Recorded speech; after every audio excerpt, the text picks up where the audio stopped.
Okay, last week we were talking about the fractures that are happening in Islam, the conflict between different Muslim groups, and I'd like to keep talking about that.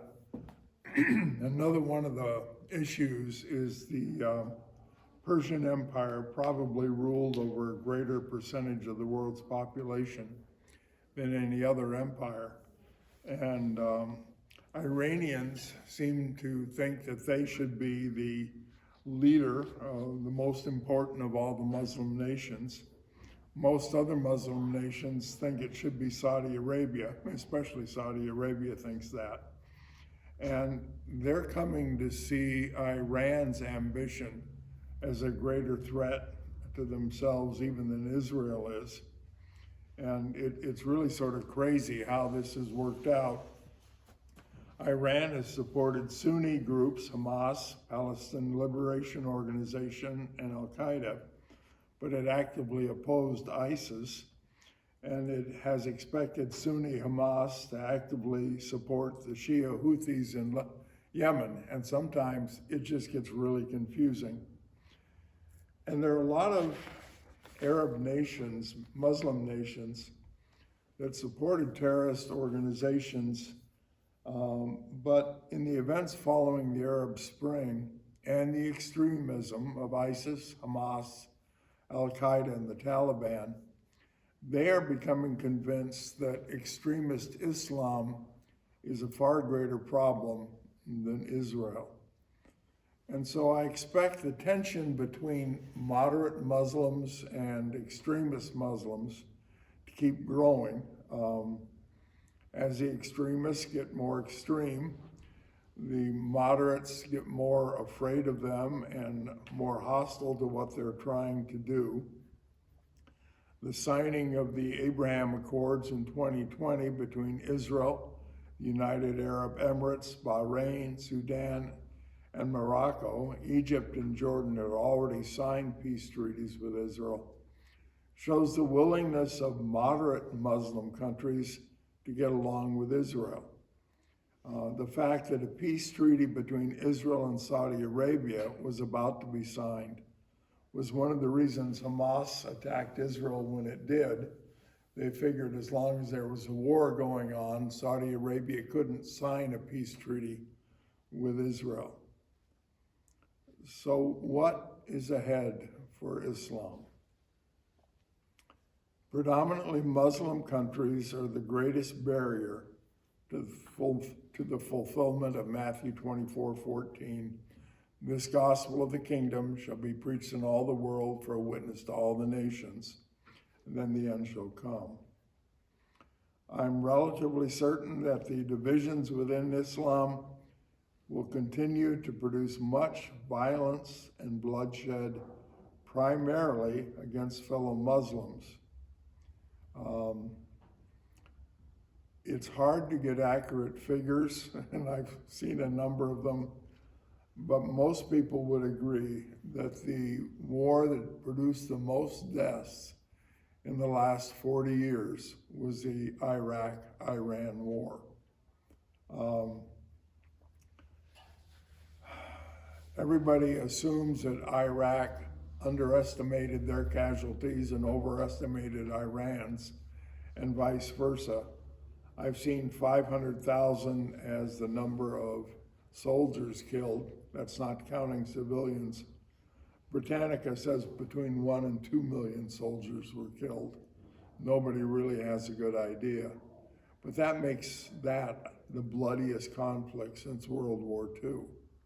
And it was Muslim against Muslim. I also expect that the number of conversions among Muslims is going to continue to increase. I don't expect Islam to be a major player in the 7 years of tribulation predicted by Daniel in chapter 9, verse 27. There are a number of reasons for this. For all the faults of Islam, it's never really tolerated worshiping somebody, and the beast is going to demand to be worshiped. And that pretty much lines up with a revival of paganism, where that was something that happened all the time. When is Islam going to collapse? I don't know. It may be before Ezekiel 38 and 39 happens, but part of the nations that attack Israel, according to Ezekiel 38 and 39, one is Iran, Libya, the Upper Nile region. They're definitely Muslim countries. They're definitely very hostile to Israel. And in 2 Chronicles, chapter 20, Judah was under attack. The army was coming from the south, and it was a huge army that outnumbered anything Judah could muster. And it was the armies of Moab, Ammon, and Edom. And Jehoshaphat called for a fast, and they prayed. And God said, "You won't need to fight. I'm going to take care of it." And told them to put the people praising the Lord out in front of the army, which is sort of unusual. And when they went out, all they found were corpses. And what had happened was Ammon and Moab had gotten mad at Edom and wiped them out. Then got mad at each other and wiped each other out. And as far as they could tell, there were absolutely no survivors. It took them 3 days to collect all the spoil from the dead soldiers.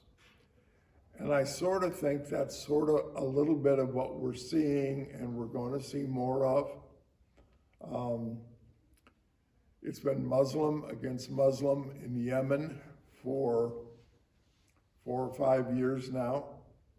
It was Muslim against Muslim with ISIS in Syria and Iraq. ISIS took out a high Taliban official in Afghanistan not too long ago. And that terror attack in Iran just a couple weeks ago that killed 80 to 90 people was ISIS. And that's all Muslims killing Muslims. I just think we're going to see more of that. The next thing on the outline is Psalm 83. And a lot of people say it predicts the next Middle East war. I tend to think they're right. I haven't studied this one as long as some of the others. It's a psalm by Asaph. And in 2 Chronicles, he's called a seer. According to 1 Samuel, a prophet used to be called a seer. So this guy is a prophet. If you read through Psalms, he wrote a lot of the Psalms. And it's a plea for God to act against those who conspire against Israel. So I'm just going to go through it and talk about it. O God, do not remain silent. Do not turn a deaf ear. Do not stand aloof, O God. See how your enemies growl, how your foes rear their heads. With cunning they conspire against your people. They plot against those you cherish. Come, they say, let us destroy them as a nation, so that Israel's name is remembered no more. That sort of sounds like from the river to the sea, we don't want Israel to exist anymore. With one mind, they plot together. They form an alliance against you. And then there's a list of all the participants. And we're talking about somebody who lived in the time of King David. So we're talking 3,000 years ago, and names have changed. So this gets tricky, but I'm going to give you the best I've got. The tents of Edom, that almost has to be the Palestinians. And tents may refer to the fact that so many of them are in refugee camps. The Ishmaelites, Ishmael is the child of Abraham by Hagar, and he settled to the immediate south of what we call the Holy Land. Modern Arabs believe they're descended from Ishmael. Hagar was Egyptian. and Hagar got a Egyptian bride for Ishmael, but I don't really think they're Egyptians because you see Egypt all over and it's not in this passage. Moab, the Moabites are descendants of Lot by his older daughter. The Moabites are the ones who hired Balaam to curse Israel, and God wouldn't let him do it, and so Balaam told Balak, well, I can't curse him, but if you get him to sin, God will take him out. And I think it was 22,000 people died, and they were enemies of Israel from that time on. They lived east of the Dead Sea in what is now Jordan. The Hagrites, it could mean of Hagar, but you've already got something that seems to be that. In First Chronicles, you find that they lived to the east of the Jordan, and they were driven out of that country, probably to the east by the 2.5 tribes that settled on the east bank of the Jordan. Gebal is mentioned only in Psalm 83, Ezekiel 27:9, Joshua 13:5. For a time it was named Byblos. By the way, that's where the name Bible comes from. The Arabs today call it Jabail. It's north of Beirut in Lebanon. Ammon, another daughter of Lot. They also lived east of the Jordan, south of where Moab was. Amalek, the Amalekites are most probably descended from Esau. We read in 1 Samuel that Saul attacked the Amalekites and devastated them all the way from Havilah to Shur, which is where Ishmael's descendants were said to live. Not sure who they would be, but probably to the south of Israel. Philistia, the Philistines lived in territory promised to Israel, given to the tribe of Judah, and never really conquered, even by David and Solomon. And it was a fairly narrow strip of land bordered on the north, south, and east by Judah, and on the west by the Mediterranean. Now, the modern Gaza Strip is named after that. Gaza was one of their 5 chief cities, but it is a little farther south in the territory ruled by the Philistines, and the Gaza Strip is approximately 32 miles long, 6.8 miles wide, borders Egypt on the south, Israel on the east and north, and the Mediterranean on the west. Modern Tyre is located south of the ancient city of Tyre. It was repeatedly destroyed. Tyre is located today 12 miles north of the Israel-Lebanon border. Assyria was founded by Ashur. The ancient capital was Nineveh. Jonah was sent there to prophesy, and they repented. And then later on, Nahum prophesied against them, and they didn't repent. And Nineveh was totally destroyed. They are the kingdom that took the northern 10 tribes captive in 722. And because it was a small empire and became a huge empire and then contracted to a small empire, it's sort of hard to figure out what boundaries to use. Most of the time, you will see in modern translations Aram, referring to that territory. King James, you'll see Syria, and Syria, maybe part of Iraq, would be where most of those people lived. And then the children of Lot and Moab. The children of Lot, Moab and Ammon. And so those are the nations. People who've studied it more than I do say it's sort of like an inner circle. It goes around Israel north and east and south.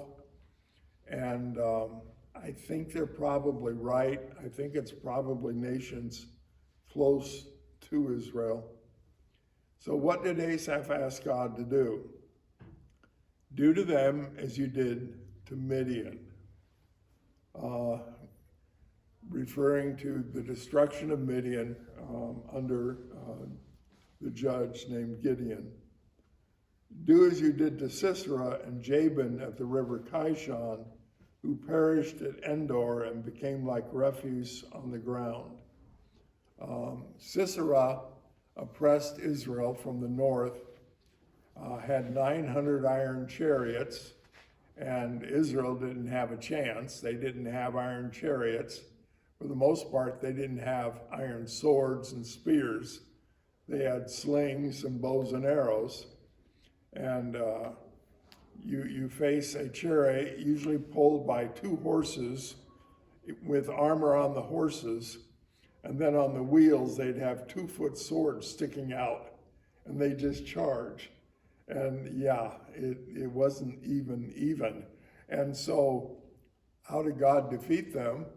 Well, they wanted to fight on the plains of Megiddo, Armageddon, the Jezreel Valley, where the Kishon runs, which is normally just a small stream. So they all lined up on the flatland, and when they all lined up, God sent a torrential rain.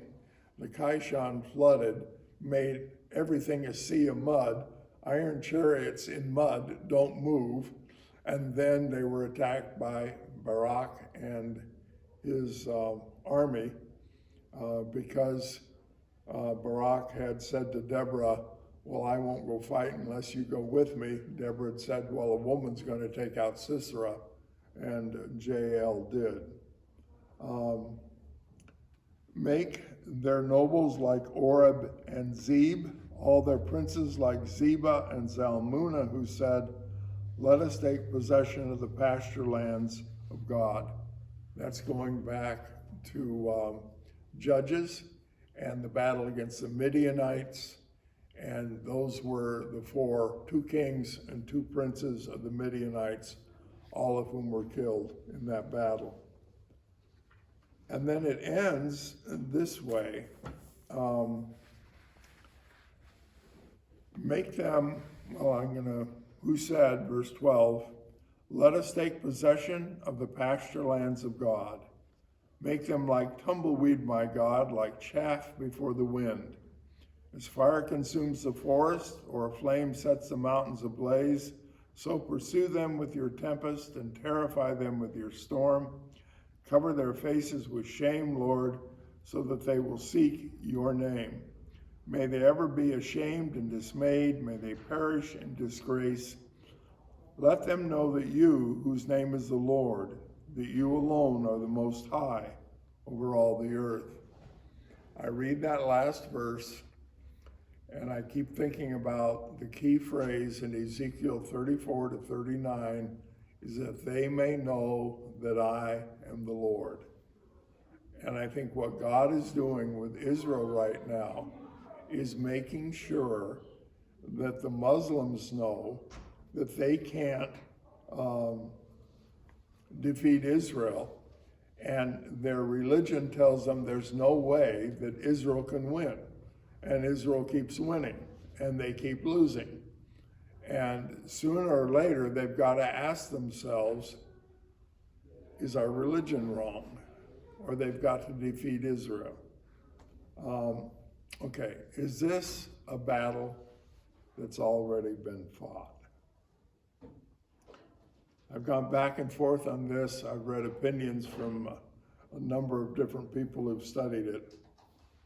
The references to Midian, Sisera, Jabin, Oreb, Zeb, Zeba, and Zalmunna are all references to battles that have already been fought. Nothing in Israel's biblical history seems to fit. Now, we don't know every battle they ever fought, but it just doesn't really seem to fit anywhere. The 3 major wars between Israel and its enemies, the War of Independence, the Six-Day War, the Yom Kippur War, all included Egypt as a major player. It doesn't seem like Egypt is in this. Now, some would say with the Hagar connection it could be, but it doesn't really seem like it. Egypt is not in Psalm 83.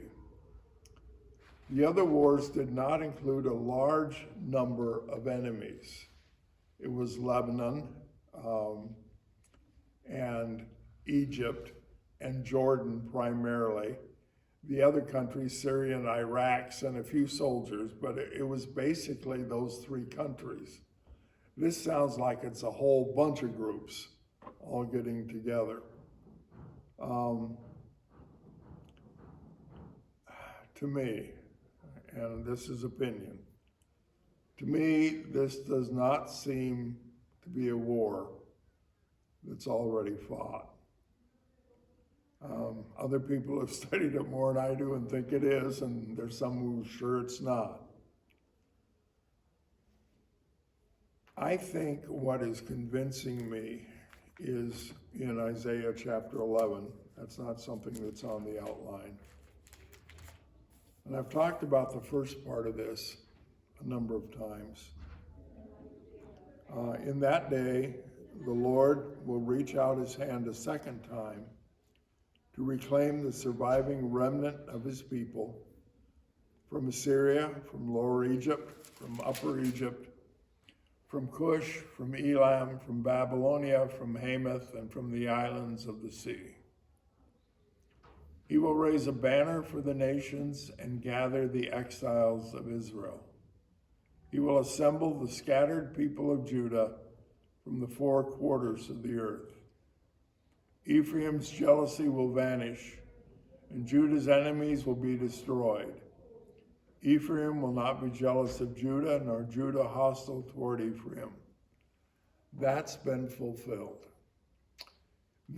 What we have now is the second return of the remnant.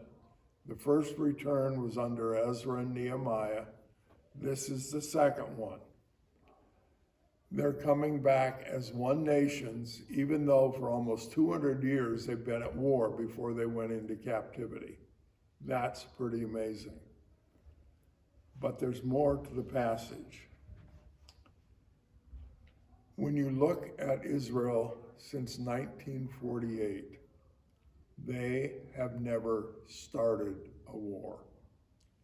And they sort of launched a preemptive strike in '67, but they knew they were about to be attacked at any second. They didn't start this one.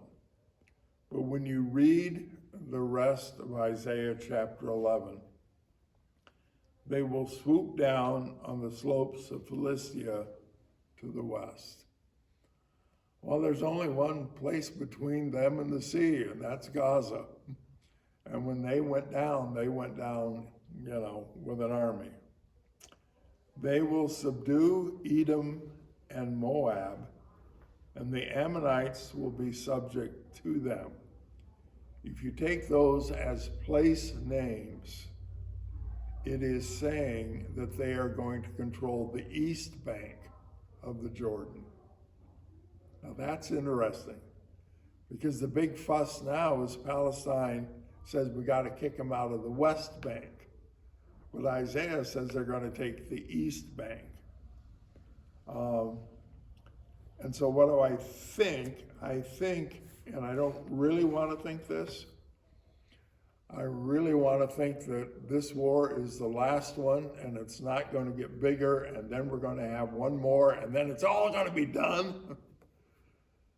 But what I really think is this war is going to either spread or there's one more after this one. I think Israel is going to get even bigger. I think Israel is going to completely take over the West Bank.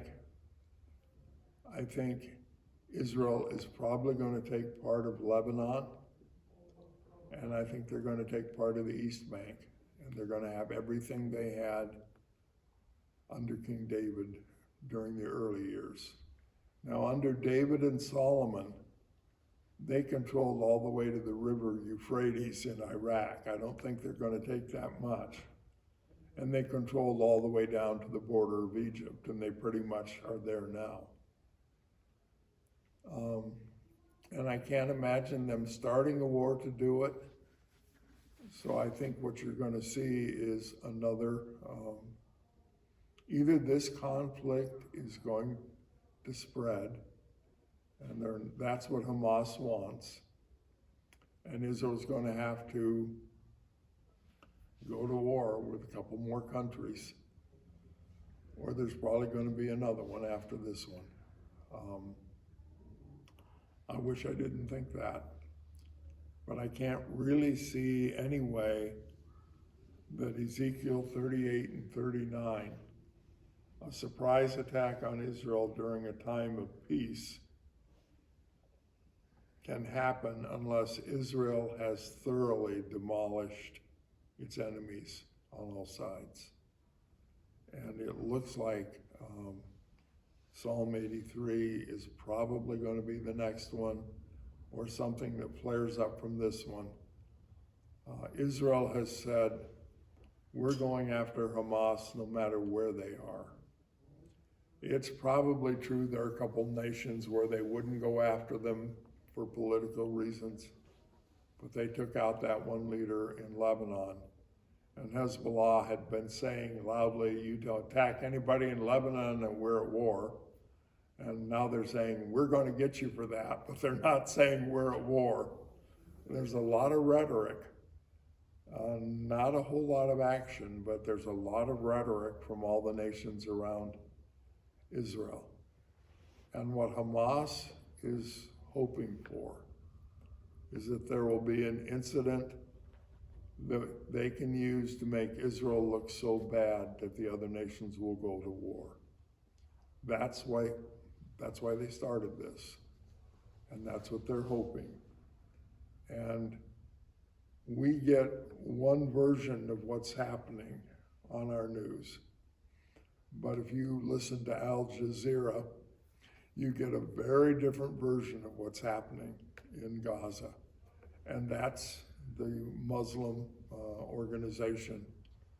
And they will say, Israel is killing journalists, and Israel will say, we're killing Hamas, and they were working with Hamas, and that's why we targeted them. And you've got a whole bunch of Muslims all around the world believing Al Jazeera and the other ones that are reporting those things. And they're trying to stir it up so that Jordan and Lebanon and Syria will go to war. And I hope it doesn't happen, but I think sooner or later it probably will. And next week, we talk about Russia and Iran, and we're done.